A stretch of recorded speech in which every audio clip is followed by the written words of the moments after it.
Assalamu alaikum students. Hope for best of your health and iman. Okay, today we have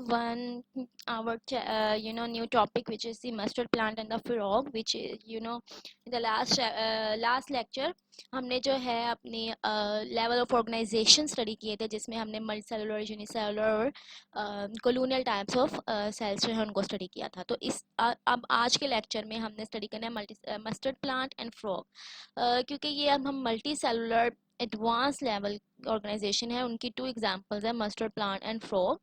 So mustard plant, which is the scientific name is Brassica campestris, is sown in winter and it produces seeds that at the end of the winter। ठीक है, क्या है कि इसको winter में इसको जो है आप सो करते हैं और उसके बाद इसके सीड्स जो हैं वो विंटर के एंड पे बन जाते हैं। And the plant body is used as the vegetable and seeds are used for extracting oil. आपको पता है कि जो मस्टर्ड प्लांट है उसकी जो प्लांट बॉडी है हम उसको यूज़ करते हैं वेजिटेबल के तौर पे, और जो उसके सीड है उससे हम क्या निकालते हैं, ऑयल निकालते हैं। ये ऑयल वही है जिसको आप सरसों का तेल कहते हैं, ठीक है, इंग्लिश में उसको मस्टर्ड ऑयल कहते हैं। उसके अलावा ये मस्टर्ड प्लांट जो है ये सरों का पौधा भी कहते हैं, इसको सरसों का पौधा भी कहते हैं, ठीक है। और उसके अलावा जो आप साग खाते हैं ठीक है, और उसके अलावा वैसे जो मस्टर्ड प्लांट है वो जो है आपके पास, आप देखेंगे इसके ऊपर येलो येलो से छोटे छोटे से फ्लावर्स बने होते हैं, ठीक है। ओके, सो नेक्स्ट जो है हमारे पास क्या है, the organs of the body can be divided into two groups on the basis of their functions. अब उनके फंक्शंस की बेस पे उनको टू ग्रुप्स में डिवाइड किया गया। कौन से ग्रुप्स हैं? Root, stem, branches and leaves are the vegetative organs and which do not take part in the sexual reproduction. अब जो रूट, स्टेम और ब्रांचेस हैं और इसके लीव्स हैं वो वेजिटेटिव पार्ट हैं और इनका सेक्सुअल रिप्रोडक्शन में कोई पार्टिसिपेशन नहीं है। But the flowers are the reproductive parts of the plant, and because they can they can take part in the sexual reproduction। आपको पता है कि जो flowers है, flower जो है वो एक reproductive portion है आपके plant का, ठीक है, क्योंकि उसके parts जो हैं वो क्या कहते हैं उसको, उसमें मेल पोर्शन भी है, फीमेल पोर्शन भी, तो रिप्रोडक्शन कंप्लीटली फ्लावर्स के अंदर होती है, ठीक है। नेक्स्ट आपके पास है frog. Frog which scientific name is ट्रोनाटिग्रीना shows the multicellular organisation, describe the main organs of the describes the main organs of the organization, and the body is made of the organ system, and each mastered by this is the mastered, each mastered by the observing a specimen organ system consisting of the related organs। अच्छा, अब क्या है कि आप जो आपके पास frog है वो एनिमल सेल की एनिमल ऑर्गेनाइजेशन जो है मल्टी सेलुलर ऑर्गेनाइजेशन, उसकी एक टाइप, इसकी एग्जांपल है। All the organs are made up of the specific tissues and epithelial, glandular, muscular, nervous etcetera, सब उसके जो एपिथेलियल टिश्यूज उनकी टाइप्स हैं। Next, some organs and the organ stems of the frogs have been described in the practical activity of the given। so ये जो है next आपके पास एक प्रैक्टिकल एक्टिविटी है, वो उन्होंने बताया किस तरह से आप इन सब ऑर्गन्स को डिस्कस कर सकते हैं। ये है आपके पास मस्टर्ड प्लांट आपका, ठीक है। अब आप देखें इसमें कैसे न्यू लीव्स उसके ऊपर वाली साइड पे छोटे छोटे से आपको कब तक ग्रो करते हैं। ये उसके फ्लावर्स हैं येलो, और इसके पास उसकी स्टेम है, लीव्स हैं, ठीक है। so this is the mustard plant and here on the right side of the screen you can see the frog। frog तो आप सबने देखा ही होगा, ठीक है।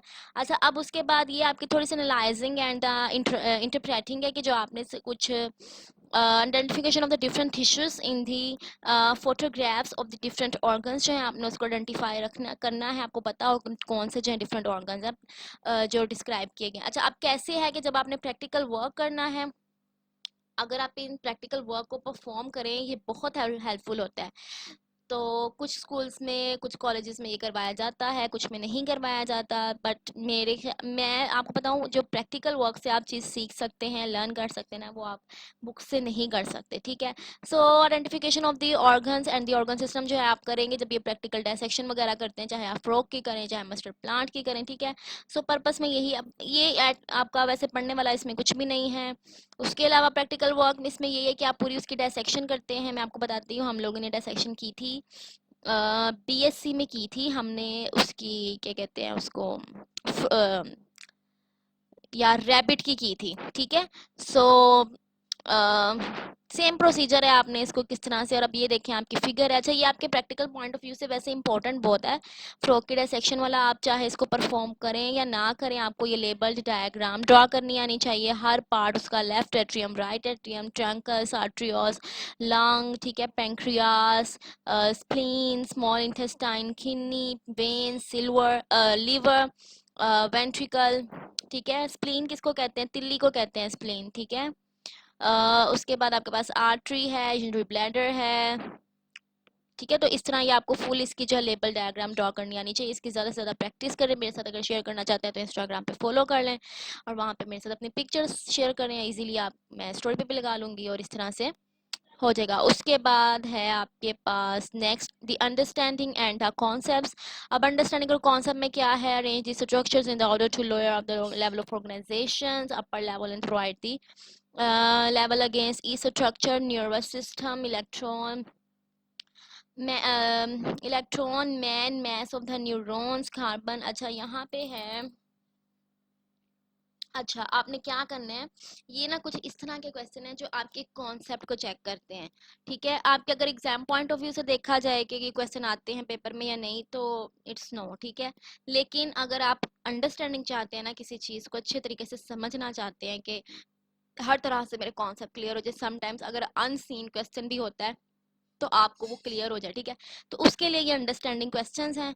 सो अब आप देख लें कि यहाँ पे आपने अरेंज करना है इन स्ट्रक्चर्स को लेवल ऑफ ऑर्गेनाइजेशन के हिसाब से। ये जो आपके पास है that neuron, nervous system, electron, man, mass of neurons, carbon, mitochondria, ठीक है, ब्रेन, प्रोटीन, इन सबको आपने जो है वो अरेंज करना है, जो हमने फुल लेवल पर ना, सब atomic, atomic to organism level और बायोस्फीयर लेवल तक, ठीक है। उसके बाद है how you can define biology and relate with the other major divisions. आप इसको कर चुके हैं। Draw table shown the branches of the biology, आपने टेबल ड्रॉ करना है, बायोलॉजी की ब्रांचेस सब डिवाइड कर देनी, उसमें डिफाइन कर देनी, studies of deal with, give the points to advocate the biology is like with the physics. आपको पता है कि ये लिंक्ड है, हम इसका पूरा रिलेशनशिप जो है प्रीवियस लेक्चर में डिस्कस कर चुके हैं। It is not difficult for you.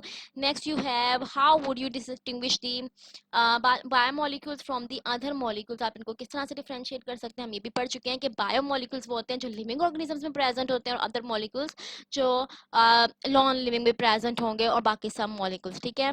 What are the criterion और क्लासीफाई ए बायोमोलिक्यूल, ठीक है। माइक्रो और मैक्रो का क्या क्राइटेरियन है? जाहिर है इनकी वेटेज है, जिसका वेट कम है या मैस वेट कम है वो माइक्रो है, जिसका ज़्यादा है वो मैक्रो है। उनके एग्जांपल्स भी हम कर चुके हैं। Describe the levels of organisation of life आप कर चुके हैं। Is there any division of the labour among the cells of a colony? है कोई डिवीजन ऑफ लेबर? आपको मैंने समझाया था कि कॉलोनी में कोई लेबर नहीं होता। डिवीजन ऑफ लेबर जैसे हम अपने अपने घर में रहते हैं, कोई किसी पे डिपेंड नहीं करता, काम बांटे हुए नहीं हुए, सब अपनी जिंदगी गुजारें, उसी तरह कॉलोनी में है, ठीक है। If you find the division of the labour among the cells and tissues what level of cellular? अगर आपके पास डिवीजन ऑफ लेबर हो तो फिर वो कौन सा लेवल होगा ऑर्गेनाइजेशन का? आपको पता है कि जब डिवीजन ऑफ लेबर आ जाती है तो उस टाइम पे हमारे पास कौन सा लेवल आता है? वो कॉलोनी लेवल नहीं होता, इट इज दी आपको पता है कि वो होता है आपका tissue level, organ level, organ system level, जब तमाम टिश्यूज जो हैं वो आपस में मिलते हैं और एक ऑर्गन बनाते हैं, ठीक है। और हर टिश्यू अपना फंक्शन जब परफॉर्म कर रहा है तो वहाँ पे डिवीजन ऑफ लेबर है। उसके बाद है आपके short questions. Define the biotechnology, what do you mean by the horticulture and how it related to agriculture. आपको बताया था कि हॉर्टिकल्चर जो है वो फ्लावरिंग की है, और इसमें जो है आप एग्रीकल्चर के साथ इसका पूरा कॉन्टेक्ट है, लिंक्ड है, ठीक है। क्योंकि फ्लावरिंग है, एग्रीकल्चर है, ग्रोन है, ग्रोइंग क्रॉप्स, और ये सब इनके साथ पूरा इनका लिंक है, ठीक है। उसके बाद कुछ टर्म्स हैं, द टर्म्स टू नो। अच्छा ये जो आपके ऊपर शॉर्ट क्वेश्चंस और लॉन्ग क्वेश्चंस हैं, ठीक है, अंडरस्टैंडिंग क्वेश्चन और योर लॉन्ग क्वेश्चंस, और बाकी ये आपके शॉर्ट क्वेश्चंस। और आप, आई होप कि आपको सब आंसर्स का पता है, आपको कुछ बताने की जरूरत नहीं। लेकिन अगर फिर भी आपको किसी चीज़ की किसी भी आंसर की प्रॉब्लम है, हो रही है, कुछ समझ नहीं आ रही है, तो फिर आप बताएं, आपके साथ मेरे साथ डिस्कस करें, आपको आंसर मिल जाएगा इंशाल्लाह, ठीक है। नेक्स्ट आपके पास है टर्म्स टू नो, ठीक है। अब ये सब टर्म्स हैं, कुछ इसमें डेफिनेशंस, आप इसको रीड करें लेक्चर के बाद अच्छे तरीके से। आपको फिर भी अगर इसमें कोई टर्म जो है वो लग रही है कि वो नहीं हो रही, आपको उसकी अंडरस्टैंडिंग नहीं है, तो आप मुझसे डिस्कस कर सकते हैं। जैसे अगर मैं यहाँ पे आपको बताऊं, ठीक है, फॉर्मिंग, सॉरी, सो किस तरह से आप जो है, जैसे अगर आपके पास एग्रीकल्चर है, अनेटमी है, एनिमल हस्बेंड्री है, इधर से फार्मिंग, फिशेस, फॉरेस्ट्री, फॉसिल, ठीक है, ये सब टर्म्स आपके पास, अगर आपको इनमें से किसी टर्म की प्रॉब्लम है कि डेफिनेशन नहीं पता तो मुझसे डिस्कस करेंगे तो आपकी प्रॉब्लम सॉल्व हो जाएगी, ठीक है। इनिशिएटिंग एंड प्लानिंग, इसमें आपका क्या है, इसमें है जी drawing linkage chart connecting the different organs with the relative organ system. कोई मुश्किल नहीं है इसमें, आपने जैसे अगर स्टमक बना रहे हैं तो उसको आपने कनेक्ट कर देना डाइजेस्टिव सिस्टम के साथ, न्यूरॉन या नर्व सेल बना रहे हैं उसको कनेक्ट करेंगे नर्वस सिस्टम के साथ। तो इस तरह से आपने अपना छोटा सा एक प्लान और चार्ट ड्रा करना। ये सब चीज़ें जो है ना, ये आपके लिए एक्स्ट्रा वर्क है आपके कॉन्सेप्ट को क्लियर करने के लिए, ठीक है। एनालाइजिंग एंड इंटरप्रेटिंग, ऊपर जो हमने शॉर्ट क्वेश्चन और लॉन्ग क्वेश्चन किए वो आपके एग्जाम पॉइंट ऑफ व्यू से इंपॉर्टेंट है, ठीक है। एनालाइजिंग एंड इंटरप्रेटिंग में भी यही identify different tissues in the photo माइक्रोग्राफ्स of the different, ये आपका काम नहीं है करने का, एक्टिविटीज भी आपकी नहीं है, ठीक है। Okay, science, technology and society, कुछ भी नहीं है इसमें से आपका करने वाला। ऑनलाइन लर्निंग, अच्छा अब ये ऑनलाइन लर्निंग आजकल क्योंकि आपको पता है कि ऑनलाइन ही सब कुछ है, तो ये ऑनलाइन लर्निंग जो है अगर आप चाहें तो इन पे वर्क कर सकते हैं, इन वेबसाइट्स को चेकआउट कर सकते हैं, इस पे आपको डिफरेंट मटेरियल मिल जाएगा आपकी स्टडी से रिलेटेड, ठीक है। तो आज हमारा जो है फर्स्ट चैप्टर यहाँ पे कंप्लीट हो गया है। आप इसकी अच्छी सी प्रिपरेशन करें, हर चीज़ जो है उसको अच्छे तरीके से लर्न करें, और आई होप कि आपको कोई प्रॉब्लम नहीं होगी उसको लर्न करने में, और अगर कुछ प्रॉब्लम हो तो भी मेरे साथ डिस्कस कर सकते हैं, ठीक है।